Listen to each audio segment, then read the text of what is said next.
Thank you. Thank you, everyone. Thank you for coming here. I didn't expect there's so many people here, but good to see all of you. And then many of you have, known to me. And I'm presenting a smartphone divide. Actually, you never heard of it, right? I know, you never heard of it. Me too, me neither. Until I was studying about this issue.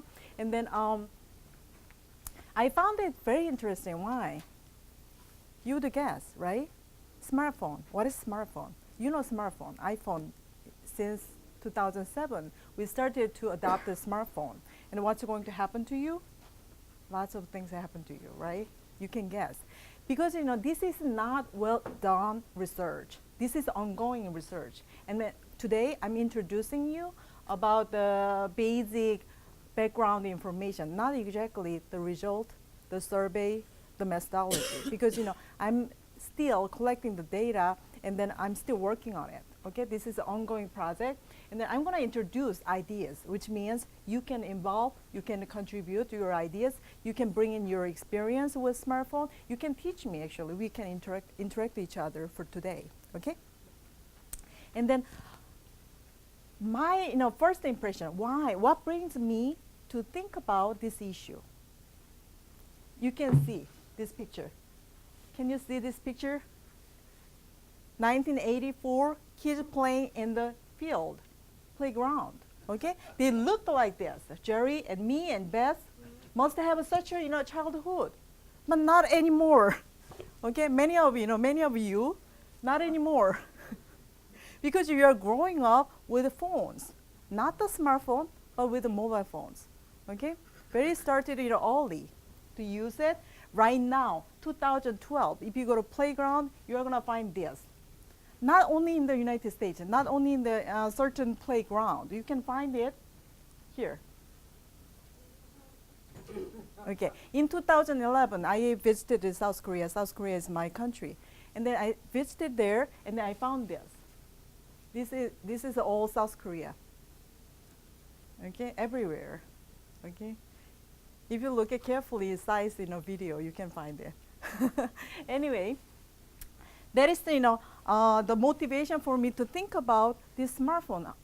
How these new media technologies would influence our lives, lifestyle, our perceptions, our culture, our perception about each other, our communication, all kinds of life, every aspect of life.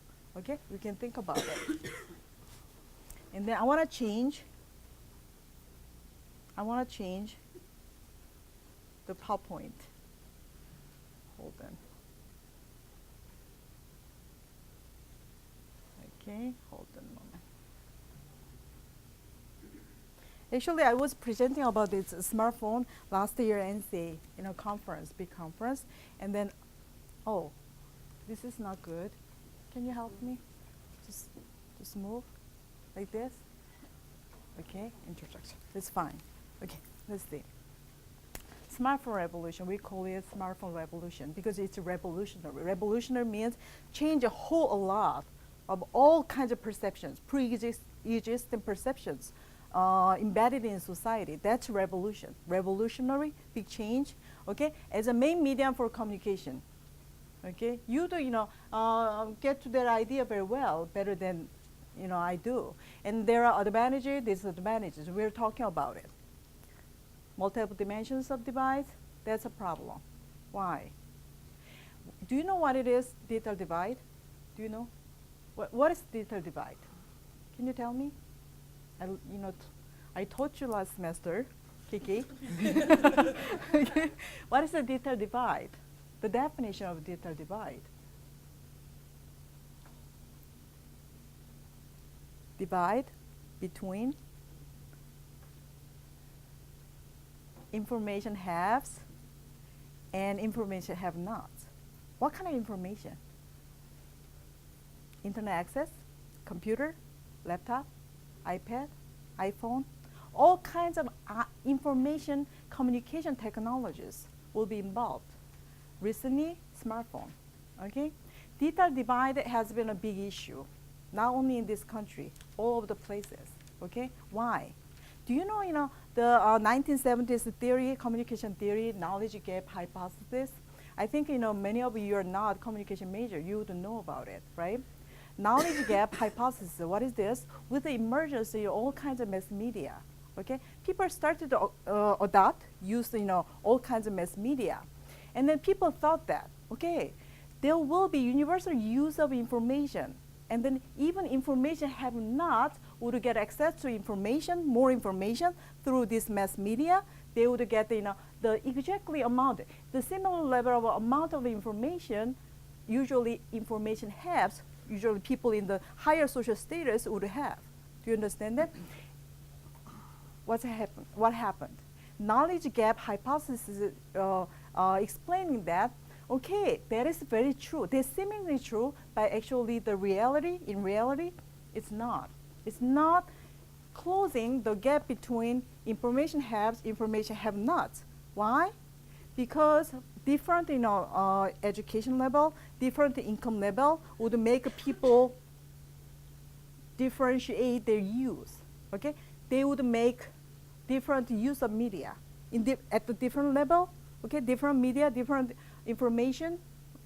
There must be discrepancy between highly educated people and the less educated people, or highly affluent people, less affluent people, which means with the same information, if you don't know how to use it, how to exploit it, the information, your gap would still keep existing, and not only existing, keep widening, because you don't know how to use it. Without any literacy, without any capability of use it, your level of utilization of information would be getting wide and wide.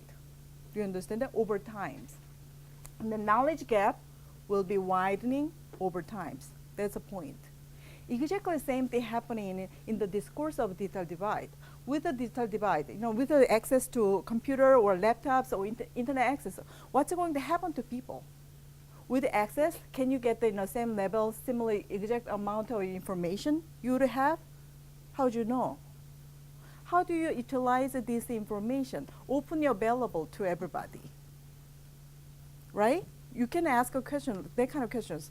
Digital divide scholars has asked about this, okay, over the years, over many years. Actually, digital divide issue has been discussed in the United States since 1990s, early 1990s. When they started, the information superhighway, by Gore administration, the Clinton administration. And then they found it.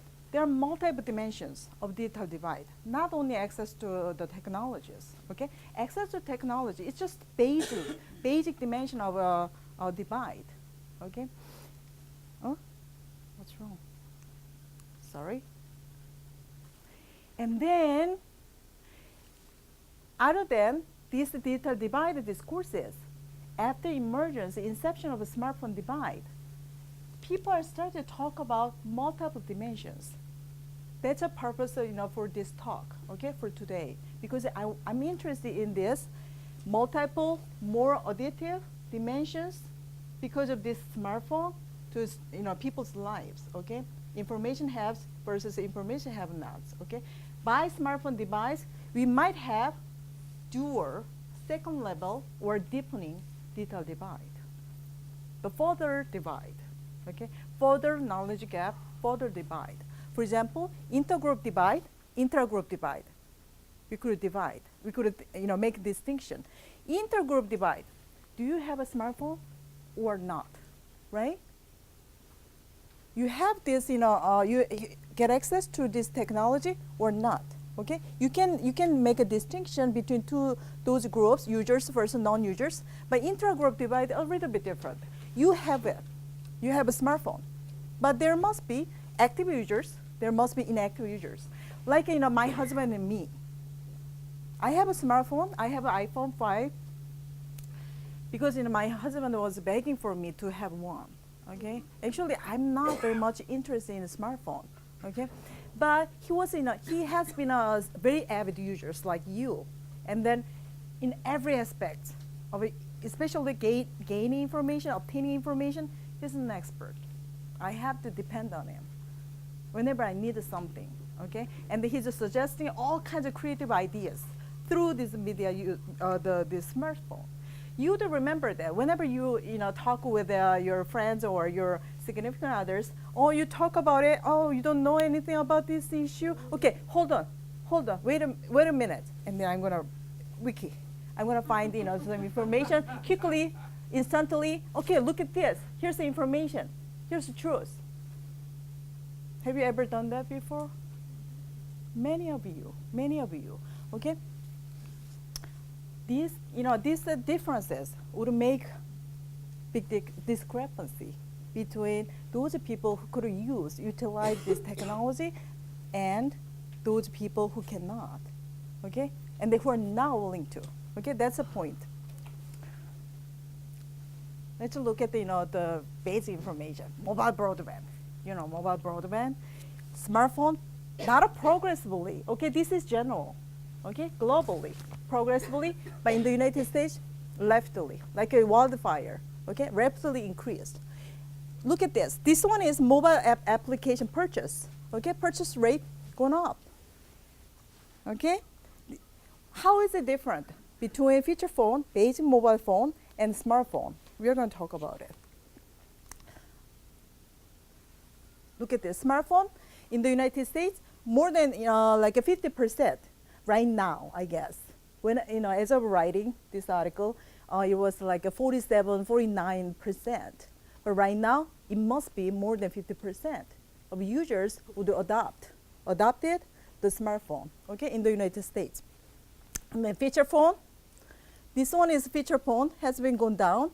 And then instead of feature phone, American people started rapidly adopting mobile, smartphone. How is it different? Number one, mobility. Definitely, it's a mobile phone. And the immediacy. Immediacy, very different. From feature phone, basic mobile phone. Very different, right? Instrumentality, phenomenal. You know that, phenomenal, okay? There are lots of, much more of unlimited amount of functionalities available, okay, through the smartphone. And personalization and expression function, what does this mean? Smartphone is a personal media, right? Smartphone is a personal media, as you can see. Okay, I think I touched something wrong, but I'm sorry. Is that okay? There's sound? Turn off the mic behind you. My mic? Where's the mic? Oh, okay. Okay.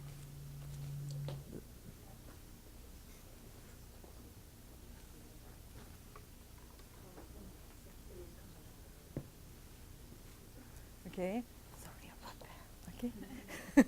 It's a personalized media, okay, compared to previous basic basic mobile phone is also personal media, but in terms of creating your own environment, it's more personal, more individualized media, okay, we can say that. And the expressive functions, expression, okay, let me talk about it later. And then convergent media. This is convergent media, mobile media, and then this is the personal media and convergent media. You can tell the meaning, right? You understand why is it convergent media? All kinds of mass media functions has converged into one small phone. Okay, that's a smartphone. If you go to South Korea or Japan, you're gonna find out it's getting bigger and bigger. Smartphone, usually the mobile phone. What's a mobile phone? Basic feature phone has been getting smaller and smaller for your mobility and convenience. Right now, smartphone is getting bigger and bigger. Why? Because you're using as a mass media. Okay, not only personal media at the same time convergent mass media. You're watching television, you're watching movie, you're listening to music, you're taking a picture. All kinds of media functions will be into one device. Okay, that's very true. I compared, actually input app compared. Okay, input and compared. Okay, can you see this? Beijing mobile versus smartphone versus smartphone. In terms of their functionality, I divided the functions, and as you see, smartphone has been used as 3G or 4G networks, which means a very faster bandwidth. Okay, very fast. And then you can instantly upload your picture onto Instagram, that kind of things. Okay, Instagram, not anymore. Instagram, Twitter, what else? Not on Facebook anymore, but Facebook Messenger I'm using. And then anyway, social network services, very instant. Okay, instantly you're using it. Let's talk about, before we talk about multidimensionality of mobile phones, I want to talk about digital divide, multidimensionality of digital divide. Okay, digital divide issues. Usually, low income, okay, less affluent people, okay, less the lower socioeconomic classes will have less access to internet, less access to ICT technologies, okay, less access to a computer, that kind of thing, right? That is kind of a norm, okay? And then we found it out. Actually, access doesn't matter, okay? Because you can go to a public library to get to computer, use the computer, use the all kinds of internet access. But capability matters. Capability, how to use it, how to utilize, and productivity. You can use it for entertainment and gaming, right? What do these entertainment functions help your life, make you much happier, more productive, more productive way, right? And then we are start to talk about, this is not a linear progress, but at the same time they could have exist IT accessibility, IT literacy, and then IT productivity. From these three dimensions, we can observe the digital divide issue. This is not linear. Like I got access and then I can use it. I can automatically learn how to use it and automatically produce very productive consequences, ramification from the use. Actually not. There's no linear relationship. Okay, everybody has different levels. It's overlap, sometimes overlap, but sometimes not. Okay, there's very complicated dimensions involved when you see the digital divide issue. And then many scholars, they already talked about it. Just categorize them based on that. Right now, let's talk about mobile divide, because mobile divide a little more complicated, complex. Because of this, all kinds of functionality it could possibly realize. Okay, and then access gap of use amount, gap of use capability, like involving with literacy part. Okay, how do you know how to get the information, where to get, and the gap of use consequences. What do you think about this categorization? This one is the access gap means, okay, do you own a feature phone or do you own a smartphone, right? Cost matters to you or not, okay? Price tag, okay, of a smartphone. And then gap of use amount. They are looking at usage time. How much do you use? Extensively? How extensively, okay? Do you use the smartphone? And variety, what kind of variety the functions do you use, can you use, okay, with a smartphone. And the gap of use capability, okay, understanding part, and then exercising functions. What is, gap of use capability? For example,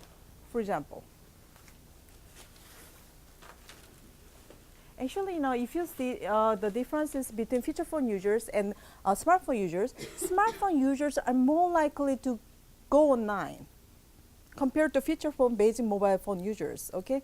More likely to go online to gain more information, okay? And then instantly they use the information. Instantly, like promptly using these instant characteristics is very important. Think about it. You go to a mall, you're gonna get the mobile app. just automatically showing you the coupons or sales, discount, or all kinds of events. You can just instantly use that. How about that? Some would get the information, some would not. Some would know how to use this app to get the coupons, all kinds of information. Some would not, right? There must be some discrepancy between these capabilities, okay, using it. Consequences, in this case, by using coupons, I'm saving my money, right? This is consequences. And then effectively managing everyday lives and expanding social capital. Expand social capital. Social capital, the concept of social capital is coming from social networking sites.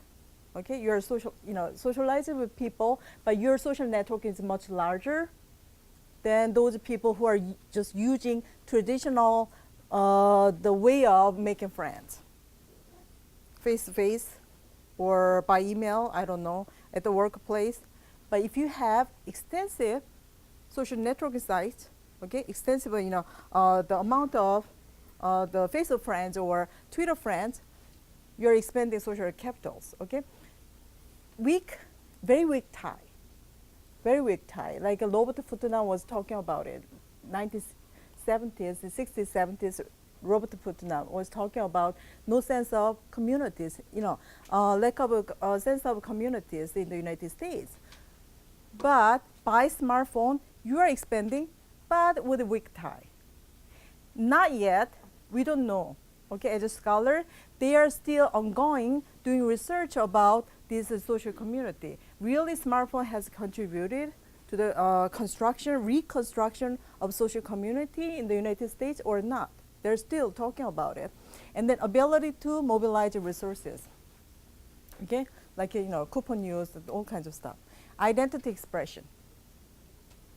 Identity expression, like in teens, in 20s, you're more likely to use smartphone as my own personal self-expressive media. Self-expressive media. Okay. Can you give some examples of expressive? Self-expressive function. Usually when you start adopting smartphone, I want to buy smartphone to show off. Showy, okay? Because it looks like a cool, right? And then because it's expensive, expensive monthly payments, and then you can use it like decorating all kinds of stuff, and then you're changing skins, and then you're using more for networking with people, expressing yourself, and then you're using Instagram, but you're making the building up site, okay, on Instagram, and keep putting your pictures, videos, to produce more followers, okay, to earn virtual reputation online, okay. I want to be a celebrity online, okay, that kind of thing. Rather than connected to professional obtainment or professional the productivities, they're using for their self-expression, okay, my satisfaction, okay, that kind of thing. I was going to say, I know people actually make money from putting their photos on Instagram. People actually make money from that. It's not just a virtual thing. It's more actually like actually they make actual money from doing that. So it's more than just a virtual popularity. You can also make actual money from it as well. Do you know that? Kind of, he was talking about making a business on Instagram, okay, by using their sites. Actually, it's an automatic process. It's not exactly they intended to make a profit out of it. They just automatically, it happened. For example, I started to note my drawing, and then someone was spotted. This one is really good for my T-shirts. Okay, can't you sell me your drawing for making a T-shirt? And then I heard that one person got made a lot of fortune out of selling her pictures, okay, her drawings, to a T-shirts manufacturing company, something like that. Okay, it could have automatically happened, but it's just nature process, not intended. Okay, I want to talk about smartphone users and non-users divide first. Will you ask, if somebody asks you a question, to identify themselves so that the students can know who's speaking? Oh, sure, sure. Thank you. Yes. Okay, I wanted to present about, a divide between smartphone users, non-users, okay? And you can ask, ask a question, right? They can ask me a question, right, Yeah, students? just whenever somebody asks a question, if they would say who they are, because like everybody in here may not know who Dr. Judd is, everybody may not know who Ryan is, because there's a lot of student recruiters Ah, okay, okay. Hello, guys. Please introduce yourself and then ask a question, and then make a comment. Go ahead. Okay. Oh, I'm sorry, I didn't in here. understand. Yeah, Okay. Can you guess? Users I'm versus Judd. I'm a non-users. marketing professor. Mm-hmm. thank you. Mm-hmm. That's nice. Okay, let's see. Do you know there's a leapfrogging effect by smartphone in the United States? It's very, very unique phenomenon in the United States. African Americans and Hispanics, okay, those minority groups have been recognized as getting less access to internet, less access to high speed internet, especially, and then less access to computer or laptop, all kinds of ICT technologies. Okay, it wasn't recognized, but after the inception of a smartphone, introduction of a smartphone, what was happening in the United States? Hispanics, African Americans, especially African American groups, has getting more adoption of a smartphone. You are more adopt smartphone, more likely to use a variety of functions compared to the counterparts, whites, and then compared to other Asian, even Asian, okay, other groups, other minority groups, African American groups, and the Hispanic groups are more likely to catch up. Not only catch up, they're leading in terms of adoption and use. And the people are talking about leapfrogging effect. Leapfrogging effect, like if you go to Africa country, you could find it. They're not using telephone. They're using directly. Usually, after telephone use, you're gonna get the mobile phone. But actually, no, that's not happening in African countries. That's leapfrogging effects. Why? Because there's no infra. Only they have wireless, okay, wireless, and then they start to use the more advanced mobile phone, mobile telecommunications, and then what does this mean? They start, they don't need the infra. They could adopt more advanced infra, okay, compared to United States or more advanced countries in terms of deployment infrastructure. Do you understand that? And then leapfrogging effect by smartphone means, okay, African American and Hispanic minority groups would more likely to adopt a smartphone to use it for, more efficiently, okay, for the variety of purpose. And then people are very interested in that. Why? Because it could possibly close the divide between the majority and minority groups. But actually, what happened?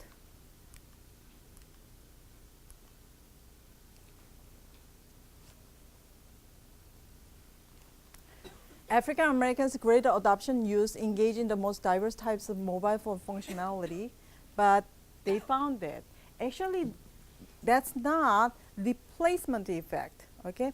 Other than using home broadband access, they're using mobile phone to get access to internet, which means they could replaced, right? They could be replaced, and then there will be closing the gaps between information have-nots. Actually, they found that smartphone use is complementary role, played a complementary role rather than replacing role. Okay, not what does this mean? African American groups and then Hispanic groups are more likely to use the smartphone for internet access only. They don't have any other alternatives. But who's the most efficient, more productive users? Those people who have many other alternative options. Like I have a smartphone, I have iPad, I have a lab computer, I have high-speed internet access at home. if you could use the alternative with those, many options, you're more likely efficient users. Consequently, you're a better user. Okay, you're capable. And then they found that this is complementary. There's no leapfrogging effects. Still, there's a divide between people. Okay. And I want to talk about cultural psychological divide, because smartphone divide, people found that it's not only about access. Okay, there's some resistance among people against the smartphone adoption. Cultural psychological divide would make a big difference in terms of adoption and use. And smartphone want not have not, want not. What is this? One researcher make a distinction between digital lagger and out digital. Digital lagger, senior citizens or Spanish speakers were just the people underprivileged people. Okay, they wanted to use, but they couldn't. They cannot. Okay, maybe they might feel afraid of using this new technology. I don't know how to use that. Okay, there's no literacy, no capability. Okay, I'm eager to use it, but I couldn't. And then I eager to adopt it, but I couldn't because there's no money. Okay, no money. It's too expensive for me. Okay, that's digital lagger group. But out digital, this is more resistant group of people. I don't want to use that. Kind of, developing resistance against this new technologies. Okay, I can use it. I have money to buy it. I have, I'm educated enough, but I don't want to use because smartphone technology, and then new media technologies will detriment humanity, humane stuff. Like nowadays, what is the topic in smartphone world? Culturally, social psychologically. The Sherry Tuckle, do you remember Alone Together? I think my student might remember that, Alone Together. Sherry Tuckle, she's a professor at MIT, social psychologist. She was talking about it. She was talking about this issue. People keep using smartphone and connected with their own significant circle of friends or families, okay? And then if you go out, you're gonna find that so many people, behaving like this, okay? Behaving like this. And then we are losing how to make a small talk, how to talk to strangers, how to communicate interpersonally, face to face. We are losing that part because we are texting each other. Do you understand that? We feel we are connected by texting, keeping, never-ending texting messages. Okay, never, just keep communicating online, but you are using the verbal part, the voice part. Right? What do you think? And then, a famous example is that if you go to a theater, you're gonna get in line. You usually, have a talk to, talk to strangers, and you started in a small talk with the people, but not anymore. Right? You can find a lot of places. People are just, bring their own smartphone to do something on their own. Okay? They have, created their own word at the moment. Okay, that's a creative function, very personal, creative, and self-expressive functions. But it prevents, people from interacting with each other. Okay, and then that's out digital. Because of this, I don't want to use. They kind of people would just voluntarily, I want to withdraw from this digital world. Okay, and smartphone phobia can be one reason for divide, social, cultural, psychological divide. Just lack of skill, lack of capability, and the self-efficacy. If I use it in order to achieve my goals, I wouldn't do well. Low self-esteem, like a low self-confidence. Those people would be less likely to adopt and use smartphone. And personality matters too. Like if you have very low innovative trait, like I don't wanna. I'm not an early adopter. Okay, I'm not very good at new technologies. Technology stuff. I'm technology blind. They kind of attitude. Okay, low innovative. I don't wanna explore. Okay, they kind of social psychological trait will make a difference in terms of use, adoption, and use, and the consequential beneficial use. Okay. Oh. And I was divided like this: feature phone users and versus smartphone users. Okay, main functions, information achievement, and communication mode. Okay, feature phone has a one-to-one. Smartphone has a one-to-one, one-to-many, many-to-many communication. Right? Social networking, very close. Right? You only interact with your significant others and families, but this one is multilateral.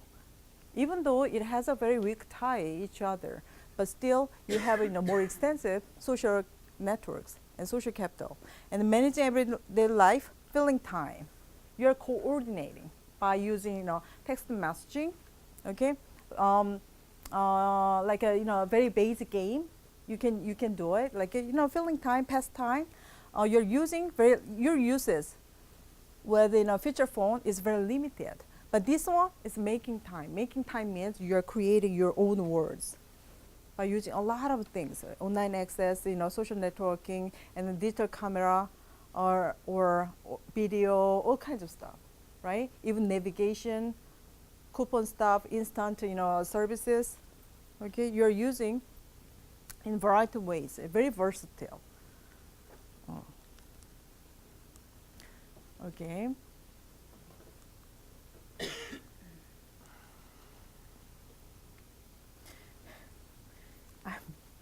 I'm very thirsty.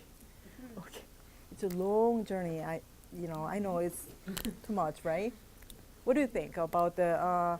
Let's talk about digital divide, smartphone divide within the adopters, smartphone users, active users versus inactive users. Let's talk about it.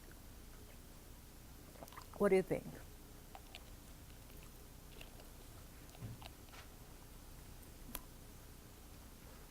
Mm-hmm. Let me bring up a somewhat related subject, because you've been describing a lot of categorical differences between Mm-hmm. light users and heavy users, perhaps.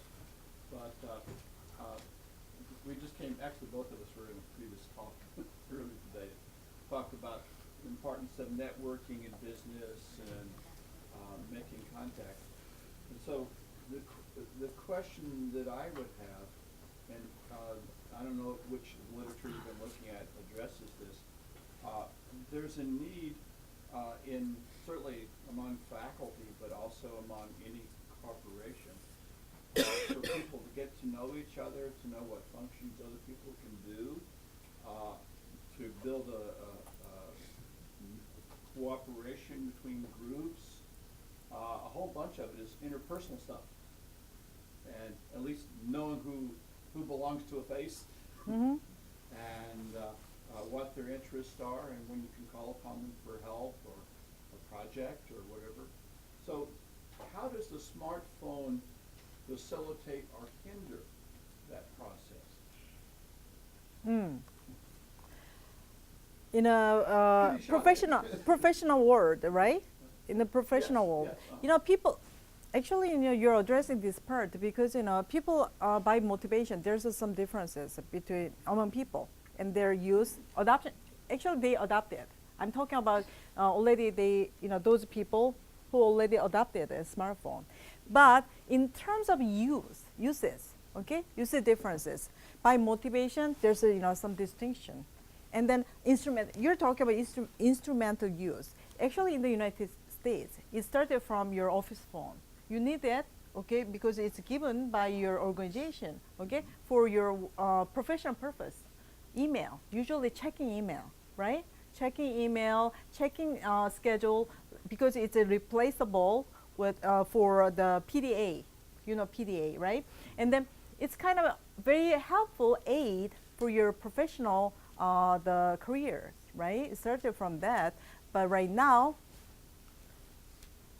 the college students, ask them, how do you use your smartphone? What kind of functions? Usually this one, for your expression, for your self-display, rather than professional. And then by motivation, we can make a distinction. People have different uses. Sometimes you are using both, complex users, very highly expressive, and at the same time, very highly functional, instrumental uses. Okay, this part, okay, these people would use it for email or getting business information and all kinds of schedulers, time management. Very helpful for your professional the life, right? And then you can find a lot of applications. You can make a combination of applications. You organize your life by using smartphone. Okay, I have used a scheduler, all kinds of trackers of all kinds of information. I know that how to organize, how to use it. I don't use it for self-expression, self-display. I'm not very much interested in that, but the young guy, no time for that, no time. Okay, playing with that, no time. But if I 10 years younger, I might have that kind of experience, that kind of interest, right? But they're different. Young guys, different. Okay? And capability, right? Smartphone natives like them versus non-natives like us. Faculty members, non-natives, okay? We have to go through a certain process to learn it, but they are automatically, just promptly, instantly you learn it. You're intuitively learn it, but we are not, okay? There's some distinction. And then education matters also, and cultural social capital matters, okay? Cultural capital, that's a very new concept. We are exploring the cultural capital, but social capital, you know that. Social capital means you have more extensive the network of people, even though you have a very weak tie between each other, okay? By the scope of uses, limited users, okay, like me, just basic functions I really need, expanded use, okay? And then these, these dimensions will make a big difference, make it very complicated in addressing the digital divide issue. That's a point. Application uses unlimited possibility, unlimited possibility. What kind of, application can you think about? Can you think of? Very unique ones, like a bump. Do you know bump?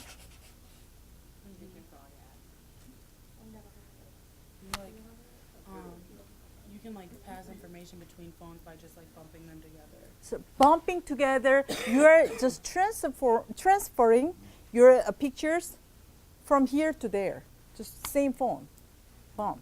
What else? What kind of application can you think of? Very new and very, innovative. Banks. Bank application, where you What- can do your banking. Mobile banking? Mobile banking. Okay, mobile banking is good. Yeah, right. In very advanced society, mobile banking has been very popular nowadays. You're right. You just need the smartphone, not the credit card. Do you know that? There's no you don't need to carry credit card everywhere. Wasn't that called Shazam? Which is you hold your phone up to a certain song and it'll find the song for you. So instead of trying to actually ask someone, all you do is hold it up to the speaker. And all you do is they'll just find the song for you no matter what. And then you can see which song, what song, the title, and then Instantly. can you hear that? Okay, you can instantly would recognize what is this song, the title, and the singer, that kind of thing. Which album, that kind of thing. Exactly, and the year and everything. Tells you all everything, like a little biography about the artist as well. Anything you need to know, it has it right there for you. Yes. What else? What else can you introduce? Ben, do you know? In some cities, you can use it to find a vacant parking spot. Parking spot. How about this? You need that. Okay, you can locate a toilet, restroom in New York, Manhattan area. New York, Boston, San Yeah, Francisco. New York, Boston. You're right. Run P, that's a good one. Run P. So strange. It tells you where, during a movie, every single movie, where you can go to the bathroom and not miss anything. It's very useful. Write down, guys. Write down. How about you? Going off of what he said about the parking spot, there's also an app you can get that'll tell you like traffic patterns in the local areas, so I've seen that that. you I've can seen like that. miss traffic on your commute and stuff like that. Okay, what else? That's very good. If you're a small business owner or an entrepreneur, say if you have like an ice cream truck, you can get this square thing, I think, and people that don't have cash on them can use their credit card, so you can still make money. Oh yeah. You could just like swipe it. It's cool. I didn't know that. Wow. It's very cool. What else? What else can you think of? Like that. Okay? Unlimited. In China this summer, the people that I was with were constantly on their cell phone to translate language. That's cool. Translate. Okay? I did. I'm using it. Okay? Paste. It's a paste. The name of a paste. If I put it in Koreans, they're gonna showing me the expression in English. That kind of thing. That's very useful for me. Okay, unlimited. Unlimited application selections, and you can use you can find all kinds of applications to create your own personal media in your own personal experience. Okay, and that's a reason the digital divide scholars and the policymakers are worrying about the divide issue. Why divide issues matters? Civic participation, political participation, you're socially excluded from society or included. That kind of things. Okay, exclusion, inclusion, and then participation. Politically, you can have a chance to make your voice heard. That kind of things. Okay, in terms of diversity, we need to let you be more involving in society. Okay.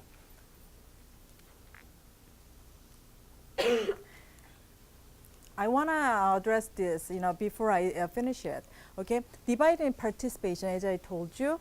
Okay, isolation, political discourses. That's what politicians has been worrying about because of this digital divide issue.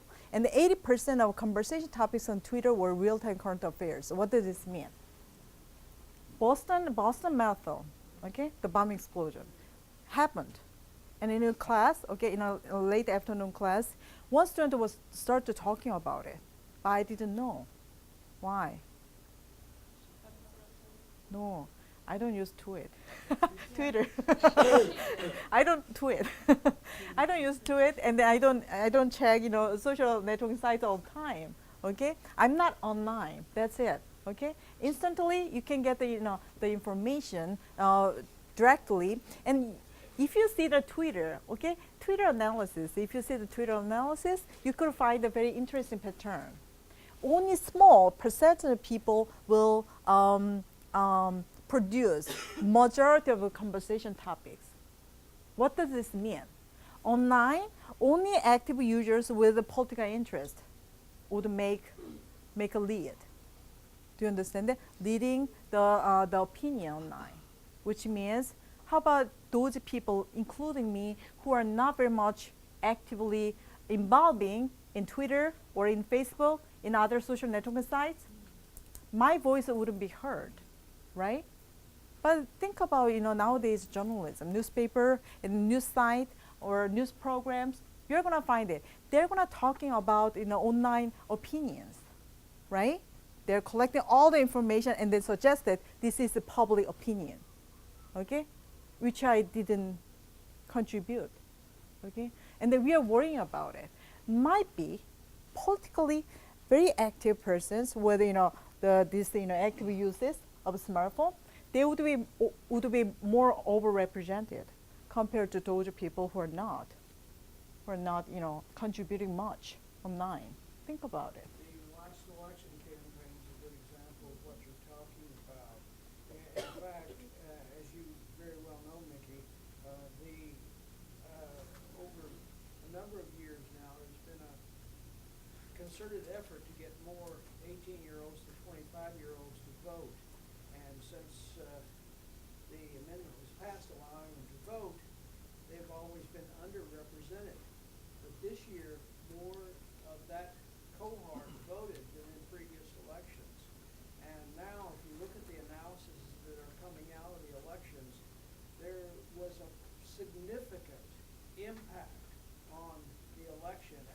consequence of 53% of Mhm. that cohort voting this year. Mm-hmm. And it was because of Twitter. Right, right. Well, I would And argue on Twitter, going on that, you know, the don't ask, don't tell thing, you know, rescinded, had, people don't realize that Twitter had a lot to do with that. Because Lady Gaga, for whatever you think of her, she took to Twitter and had every one of her followers, which at the time she had more than anyone else on Twitter, contact Harry Reid via Twitter. And all of a sudden, a week later, the Senate takes it up, and it winds up. That's how significant it is. this one, you know, you're addressing this part, okay? Okay, 0.05% elite users produce more than 50% popular tweets. What does this mean? Overrepresentation by virtual online influentials, celebrities, Radio Gaga. Radio Gaga might be more politically influential compared to other, I don't know, Obama? Obama. He's smart. He uses Twitter. I know, He I know. does. Yes, He does yes. use it. Mhm. Yeah, and then that's, you know, one type of divide we can think of. Those are people who are very well educated, very well known to many aspects of life, but they wouldn't speak up online, especially through smartphone and then social networking sites. And what's going to happen? Okay, that kind of things. Okay, let's conclude. Smartphone penetration, it's a cultural phenomenon. Okay, we are still exploring. Okay, we are still what kind of cultural consequences it could bring in. Okay, by differential uses, differential consequences of these uses. Okay, and the greater gap in quantity and quality between users and non-users was found. Okay, have been found. And social, cultural, and political divides between active and inactive users. Okay, it's already there. Okay, we are just collecting evidences, and then what kind of consequences, big social consequences would be brought in by these differences. And then further raising awareness about the multidimensionality divide. Divide is not just simply discrepancy between affluent users and non-affluent users. It's more than that. Okay, and considering proactive facilitative policy for better, more active participation. Okay, by people. Okay, that's that's it. I think it's worthwhile to think about this many complicated dimensions of digital divide, especially with the smartphone. Okay, that's what I'm doing now. Thank you. Thank you.